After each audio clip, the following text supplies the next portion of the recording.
Ninawasalimia nyinyi nyote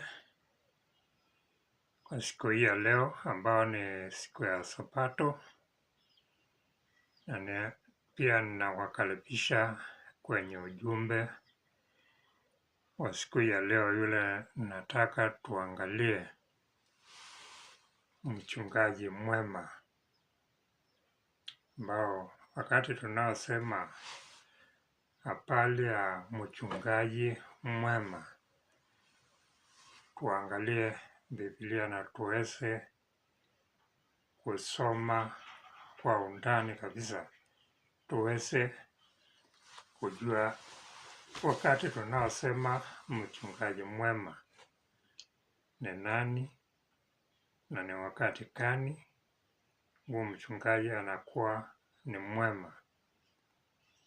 Pia na wema wake unaenda kupika wapi. Ndio wakati tunaosema wachungaji, tuwe tukielewa kile tunachokiita wachungaji ni watu wa aina gani, ni watu wanafanya kazi gani, ni watu wamekuwa wakiishi maisha gani, ndio tuweze kuwaita wachungaji wema. Kwa hivyo tukianza kuangalia maelezo ya Biblia, kile kinachosemwa ndicho mchungaji mwema. Kiangalia maandiko katika kitabu cha Zaburi kifungu cha 23. Ukiangalia hicho kifungu kuanzia mstari wa kwanza kuteremka hivyo, utaona Daudi akisema, Bwana ndiye mchungaji wangu, na anaongea akisema huyo mchungaji wake vile anamlinda, vile anamlisha, vile amemwekea security. Kwenye hiyo kifungu anaeleza kiteremka, akionyesha vile hata akipitia kwenye bonde la kifo hataogopa upale wowote. Kwa hivyo utaona Daudi akiongea habari ya Mungu ambaye anamuita Bwana. Kwa hivyo akionyesha vile anachunga maisha yake na vile amemweka kuwa mtu anayemtunza. Kwa hivyo ukiangalia hicho kifungu, unaona anaongea pale ya Mungu. Na tukienda katika maandiko zaidi kuangalia huyo Bwana Daudi anasema ndiye mchungaji wake, utakuja kuona ni Yesu Kristo ndio yule Mungu tuliona mahali kwingine aliongea na mitume tangu mwanzo, na wakati aliyekuja hapa duniani akiwa amevaa mwili wa kimwanadamu. Yesu Kristo wakati alikuja alisema yeye ndiye mchungaji mwema, na akasema mchungaji mwema ataweka uhai wake chini juu ya kondoo wake. Na ukiendelea na kusoma hapo, utaona anasema, na kondoo wangu wanajua sauti yangu. Kwa hivyo wakati Yesu Kristo alikuja, kulingana na maandiko vile tunaona, hakuja kuwa mchungaji wa kondoo sawasawa na mchungaji yule sawasawa na mchungaji wa kondoo yule tunaona ambao anachunga kondoo specifically. Alikuwa anaongea kondoo wanadamu wale wanaomtumikia Mungu. Lakini kunao wachungaji wa kondoo na mbuzi. Basically, hizi tunaenda kulisha kwa shamba. Kwa hivyo tukiangalia hawa wachungaji wote ni wachungaji. Mchungaji wa kondoo wanadamu na mchungaji wa kondoo mbuzi na kondoo. Kwa hivyo kwanza tutaangalia tuone mchungaji wa mbuzi kondoo specific wa anasichunga namna gani. Na kwa vile najua watu wengi wameshajua mambo ya uchungaji, yule mtu ameenda kuchunga mbuzi huwa anasijua sote. Hata kama umekuja leo na ufungulie asubuhi uende ukalishe, kitambo uende ukapike kule kwa msitu na uanze uchunga, utakuwa umejua ile mbuzi mwishi kuliko zile zingine zote. Na baada ya masaa machache utakuwa umeimaster zote. Unajua mbuzi fulani ndio mwishi kushinda zile zingine. Kwa hivyo unafaa kuwa unaiona saa yote. Na kwa sababu wewe ni mchungaji mwema wa kondoo, macho yako haitatoka kwa ile mbuzi mwizi. Na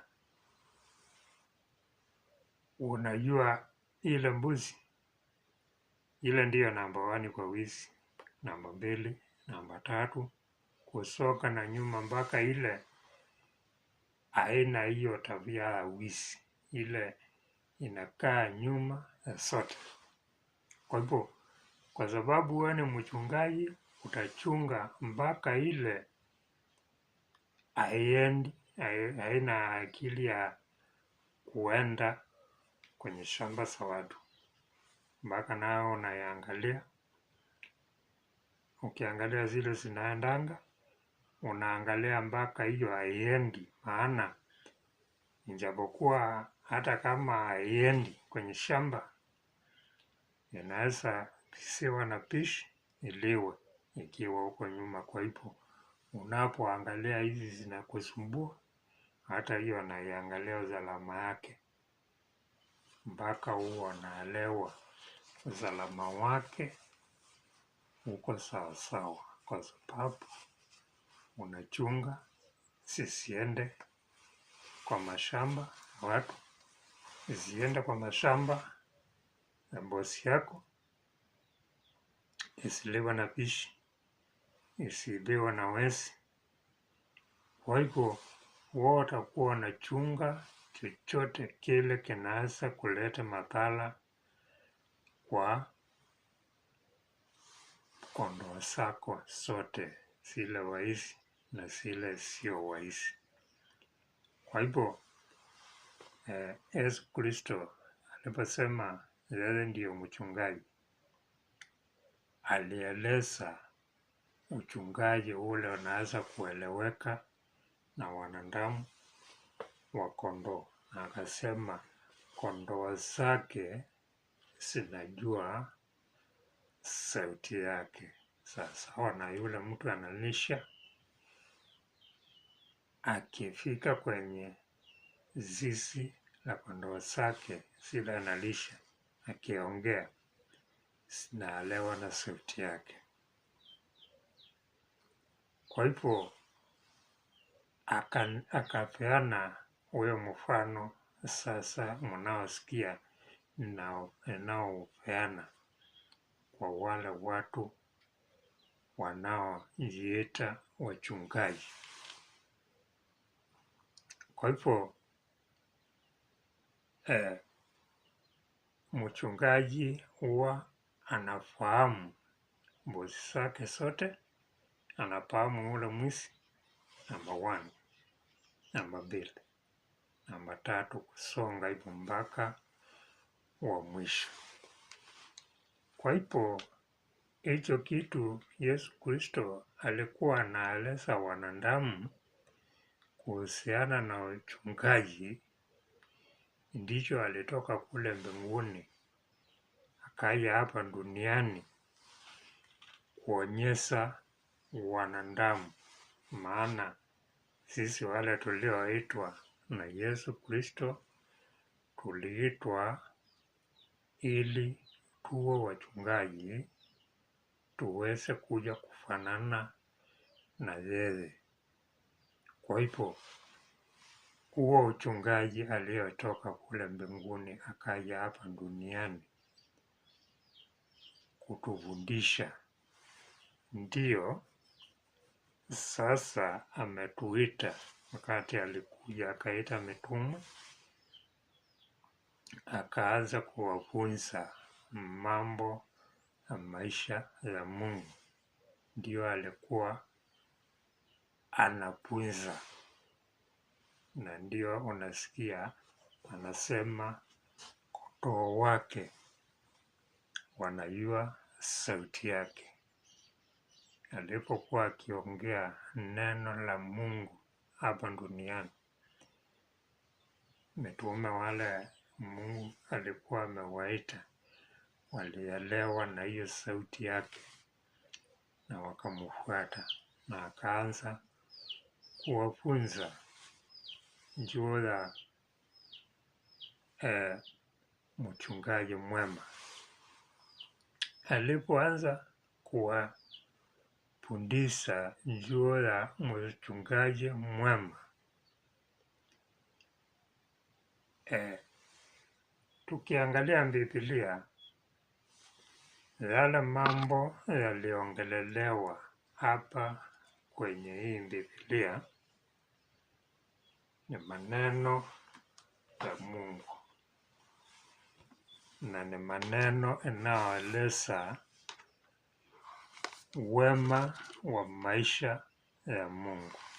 Kwa hivyo alipoeleza habari ya mchungaji mwema, alikuwa anaeleza kuhusiana na kabla ya uwe unaeleza mtu wema, kwanza wewe mwenyewe ujifunze. Na tukiangalia kwenye kitabu cha Waefeso fungu la 2 na mstari wa 3, utaona ameonyesha pale zamani tulikuwa tunaenenda kwa tabia za ulimwengu, tukifuata mapenzi ya mwili huu tulio nao.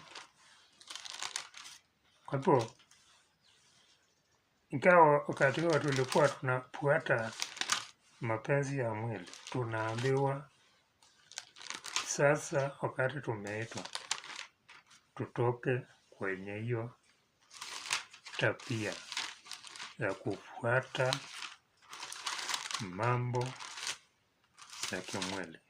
Waefeso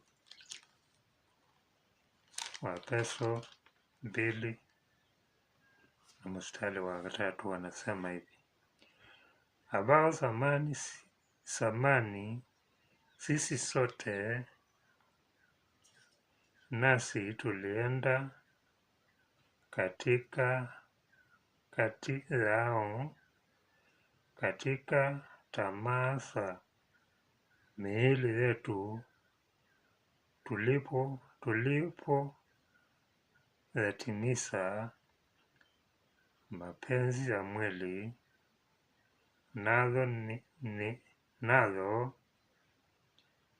na dhania tukawa kwa tabia zetu watoto wa hasira kama wengineo wote. Kwa hivyo pale mwanzo, kabla hatujaitwa na Mungu katika Yesu Kristo, tulikuwa tunaenenda kwa kufuata tamaa za mwili, sawa na wale watu wengine ambao wanaamka na kushughulika kulingana na vile wanasikia miili yao, nia zao za mwili na mapenzi yao, na vile wanaona maisha kama ndio sawa. Lakini ukiangalia katika Wakolosai 3 na mstari wa 5, unaona Paulo anasema tubadilike, tutoke kwenye hizo tabia tulikuwa tunaishi ndani yazo. Tusome hicho kifungu ndio tuendelee na stori yetu. Wakolosai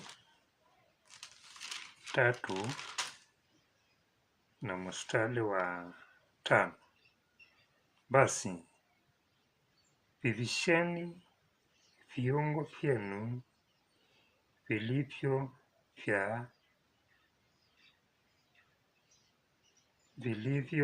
vya kidunia: uasherati, uchafu, tamaa mbaya, mawazo mabaya na kutamani ndiyo ibada ya sanamu. Kwa hivyo zile tamaa za mwanzo, hapa Paulo ndio anakuja kutuambia tupuuze huyo mwenendo na tuanze kuishi maisha mengine ambao ndio haya yameorodheshwa katika Biblia: maisha mema, kubadilika. Kwa hivyo unakuwa mchungaji wa wewe kulingana na vile maandiko hapa katika Methali. Unasikia Solomon anasema chunga moyo wako, maana kwa moyo wako ndiko kunaotoka mambo ya uhai. Kwa hivyo unaanza uchungaji kuanzia katika moyo wako, kuangalia mema, na yale mema utaangalia sawasawa na yule mchungaji wa mbuzi akifungulia mbuzi. Ile mbuzi mwizi number 1 anaielewa ni mbuzi fulani. Kwa hivyo na wewe ukianza uchungaji wa moyo wako, unaanza na kuangalia ni kitu gani kinachoongoza katika moyo wako kwa uovu. Yule tumeambiwa tulikuwa tunaenda ndani yake pale zamani. Kama kile kilikuwa kinakukanyangia chini sana ni wizi, una master, unajua hiyo ndio mbuzi number 1 kwa wizi. Hiyo ndio dhambi kubwa kwa maisha yako. Kama ni usharati, kama ni wizi, kama ni uongo, kama ni wivu, kama ni tamaa ya kula, kama ni ulevi, unaangalia, unaelewa kabisa sasa na vile mwanadamu anaolisha mbuzi, anajua mbuzi fulani hiyo ndio mwishi number 1 kwa mbuzi zake. Nawe ni lazima ujichunguze, ujielewe yale mambo ya zamani ulikuwa naenda kwayo ni kitu gani kilikuwa kimekuwa mbele ya yale mambo mengine yote kinao kutatiza, kinachoongoza. Kama ni wizi unajijua, kama ni usaladi unajijua, kama ni chochote kile kinacho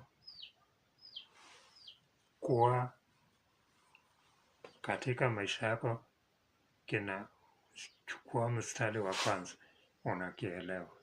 Kwa hivyo hicho ndicho ile mbuzi una master kama mbuzi namba 1 kwa wizi pale shambani, pale katika mbuzi.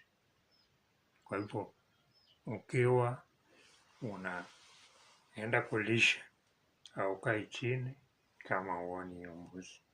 Kwa hivyo na hii maisha ya kuwa mchungaji wa moyo wako ni lazima ujue ni jambo gani ile imekuongoza kukua katika maisha ya Mungu. Kama ni wizi, unakaa kama unaangalia akili yako, maana hiyo kitu ndicho kinachukua nafasi kubwa katika moyo wako, katika mafikiria yako. Kama ni wizi, unafikiria wizi throughout. Nao Mungu anakuambia chunga moyo wako, puuza hiyo maneno inayosemwa katika moyo wako. Kama shetani anakuameza wizi, unamwambia no throughout. Na ndio Yesu Kristo alisikia aliambia mitume, kesheni mkiomba. Usiwe na wakati wa kupumzika, maana wakati utapumzika shetani atakutanganya na utajikuta kwa wizi. Wakati utapumzika, kama ni uongo unaotawala moyo wako, ukipumzika atakupeleka katika uongo. Kama ni usharati, ukipumzika atakupeleka, mwisho utajikuta kwa usharati. Kama ni ulevi, ukipumzika umpe nafasi ya sasa, siambei shetani no,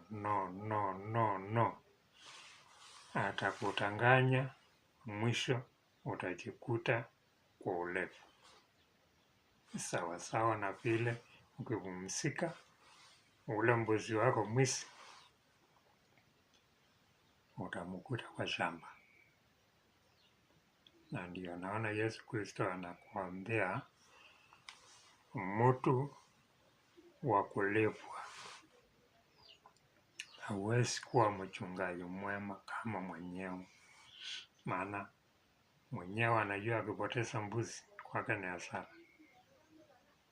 Mbuzi ikienda kwa shamba ya mtu mwenyewe akuja kumlipisha pia ni hasara. Kwa hivyo mwenye mbuzi huwa anajua gharama atakayoifuata akipoteza mbuzi mmoja. Kwa hivyo hata yule mdogo akipoteza anajua ni gharama kwake, lakini mtu wa kulipwa hata akipotea mwenye mbuzi ndio atalipa, mwenye mbuzi ndio atapata hasara. Kwa hivyo kwa sababu Mungu amekuweka hapa duniani ujifunze neno lake na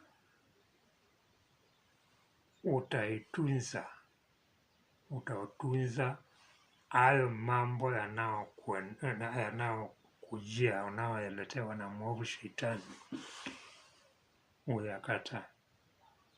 Kwa mfano wa kulisha, Yesu Kristo wakati alikuja hapa duniani, wengi na yale mafikirio tumepewa ni kama alikuwa anatulisha ili tuweze kuja kuingia katika ufalme wa Mungu bila kikwazo. Lakini ukiangalia Biblia vizuri na kulingana na vile tumeona, chunga moyo wako, maana mambo ya uhai yanatoka ndani ya moyo wako. Yesu Kristo alichunga moyo wake na akatuonyesha vile tutachunga mioyo yetu mpaka mwisho tukuje kuingia kwa ufalme wa Mungu. Na yeye akachunga moyo wake. Ukiangalia Biblia, japokuwa kuna wakati nilikuwa naongea na rafiki yangu mwingine akinionyesha vile washika neno la Mungu 100%.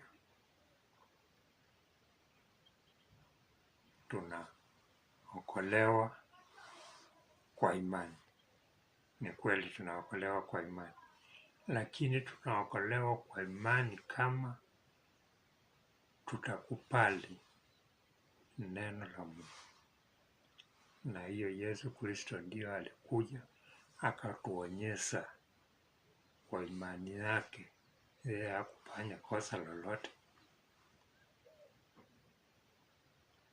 na aliishi maisha ya wema kuanzia mwanzo mpaka mwisho. Ndio naona wakati alikufa hakuishi kwa wafu. Mungu alimfufua akawa kiumbe hai wa kiroho. Kwa hivyo na sisi wale watu tumeitwa ndani ya Yesu Kristo na Mungu,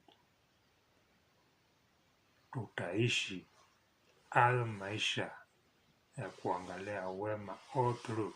Hakuna kulala, hakuna kupumzika mpaka wakati Yesu Kristo atakuja ama wakati utakufa. Umungoje ukiwa umefanya mema mpaka maisha yako yakaisha. Kwa hivyo mchungaji mwema tunaweza kusema ni nani? Ni yule anapumzika, sio yule amepumzika hata kidogo.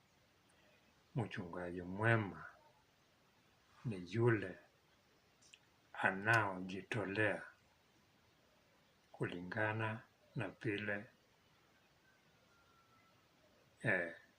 King Solomon anasema, chunga moyo wako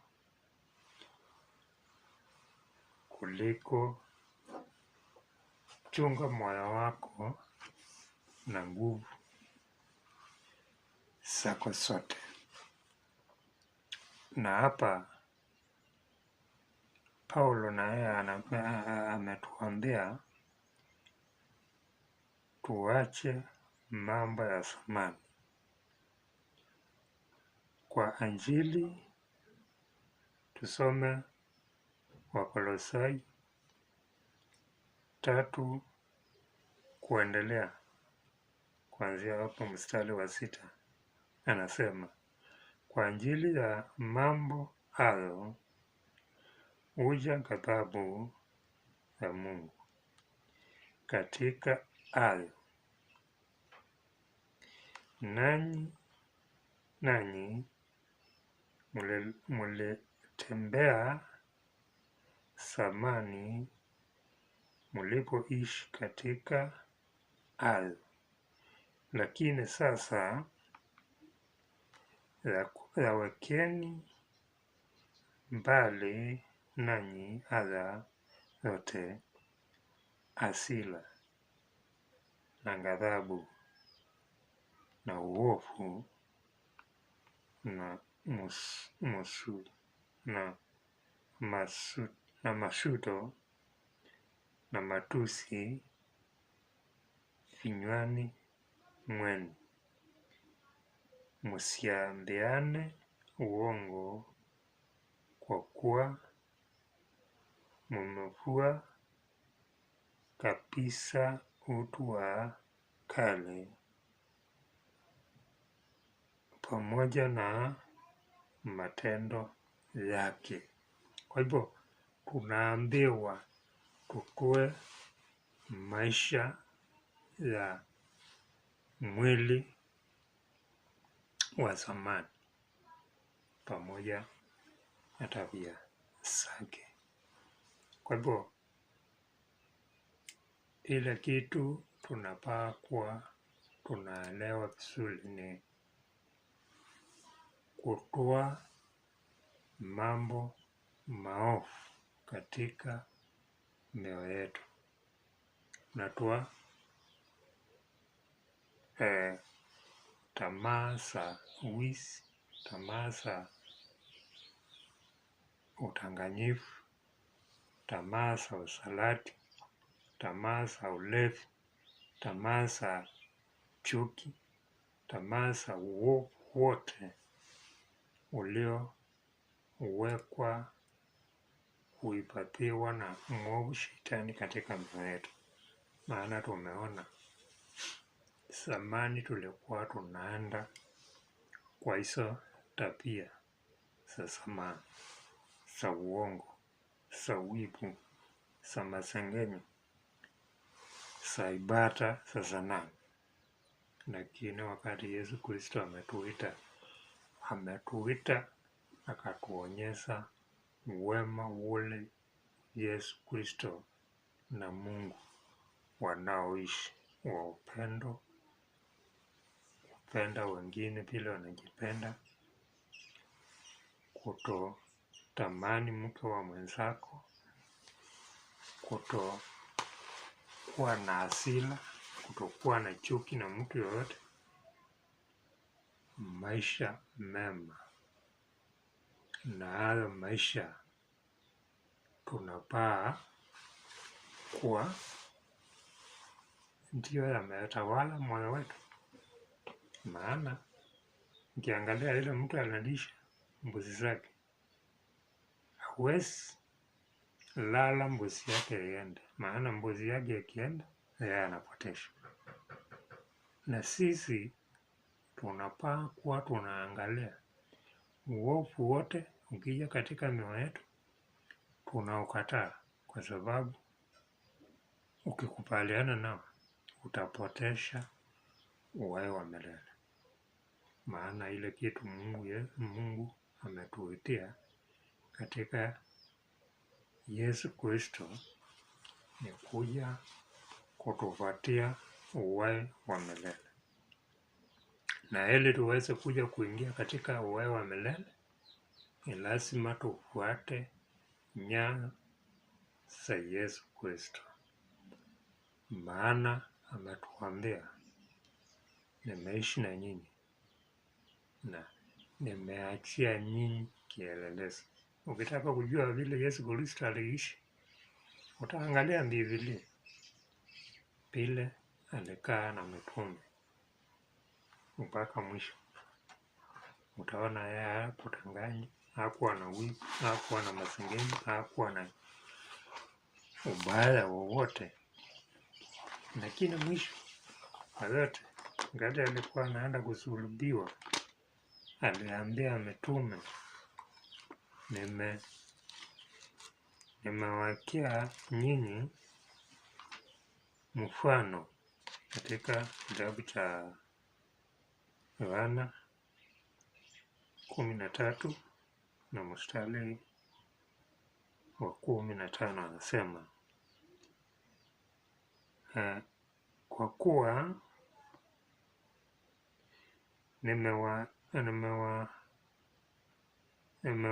nimewapa kielelezo ili kama mimi nilivyowatendea nanyi mutende hivyo.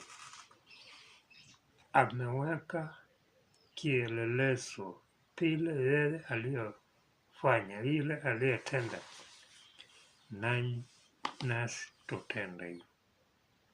Auoni mahali Yesu Kristo amelushwa na Mungu ati hiki nimekufanyia hautafanya? Hakuna kitu kama hicho.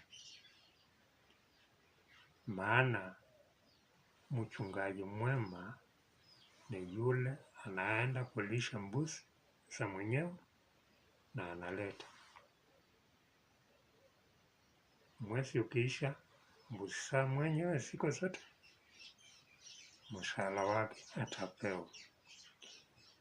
Mchungaji mwema ni yule anapinga mawazo ya zamani mpaka mbosi wake atakapokuja, ambao ni Yesu Kristo. Wakati atatoka pale mbinguni kuja kupea mshahara, na mshahara wako ni maisha ya kiroho na uhai wa milele, na uingie katika utawala wa Mungu, utawala na yeye milele. Lakini yule atashindwa akisema ati Mungu alinikufia, Yesu Kristo alinikufia, huyo ataona ufalme wa Mungu. Maana Mungu anasema katika utawala wake hakutaingia muongo, hakutaingia msharati, hakutaingia mlevi, hakutaingia msengenyaji, hakutaingia mtu wa uongo. Watu wa aina hii wote watakufa na hawataingia katika ufalme wa Mungu. Kwa hivyo kama wewe ni mchungaji mwema, ni mchungaji wa roho yako, maana King Solomon ametuambia, chunga moyo wako kwa nguvu zako zote, maana moyoni ndio wanaotoka mambo ya uhai. Kwa hivyo kama ile ufahamu nao wa kimaisha ya Mungu sio kuchunga moyo wako, ujue bado hujaelewa neno la Mungu, na urudi kwenye Biblia usome ni kitu gani Mungu anasema katika maisha yake, na utapata anakuambia chunga maisha yako iweze kufanana na neno langu. Hii inaitwa maandiko matakatifu. Na kusoma katika kitabu cha Yakobo utaona hii neno ni kioo cha moyo wako, inakuonyesha ni kipi hujatenda na ni kipi umetenda. Kwa hivyo Ukijiangalia hapo kwenye maandiko, kama una usharati ndani ya moyo wako, hata kama uonyeshi watu, unajijua na Mungu pia anakujua. Kwa hivyo yako ni uwache ama uendelee ukose maisha ya milele, na ukiacha umejoin maisha ya milele. Kwa hivyo hakuna kitu ya kujipicha, maana hata ukijipicha unajipicha mbele ya wanadamu, mbele ya Mungu haujipichi, na mbele yako haujipichi. Unajua njia zako unaandaje. Kwa hivyo hata ukitutanganya sisi hatuna shida na wewe, maana hatuna kitu tutakuja kukupatia, hatuna maisha yetu tunaweza kuja kukupatia, lakini Mungu huwezi ukamtanganya, huwezi ukajipicha kwake. Kwa hivyo ni vizuri sana kuamua kama umeingia katika maisha ya Mungu, kuenenda nayo mpaka mwisho ukapate uzima wa milele. Na huo ndio uchungaji mwema, huwa kuchunga watu. Huwezi ukafanya mtu ingia katika maisha ya Mungu, katika ufalme wa Mungu. Pia hakuna mtu anao uwezo wa kukuwezesha kuingia katika maisha ya Mungu isipokuwa ni wewe tu peke yako. Kwa hivyo kama unataka kuelewa mchungaji mwema, utajielewa wewe umejichunga aje na umechunga moyo wako aje. Ndipo utakuja kuelewa kama wewe ni mchungaji mwema, maana tutakuja kuwa watumishi pamoja na Yesu Kristo. Na ndio Mungu anasema muwe wema sawasawa na yule aliyeumba nyinyi. Kwa hivyo tunajipananisha na Yesu Kristo na Mungu.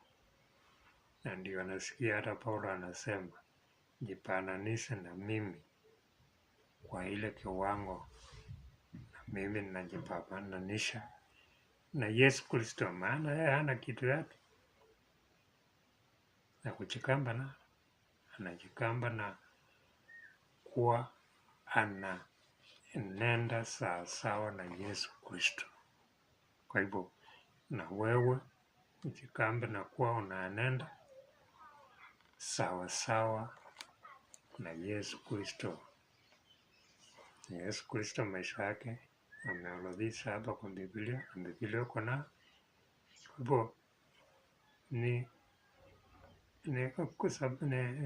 kwa kupenda kwako uweke bidii uweze kuja kuwa na maisha ya milele pamoja na Yesu Kristo na Mungu. Kwa hivyo kwa siku ya leo nasema tupike hapo.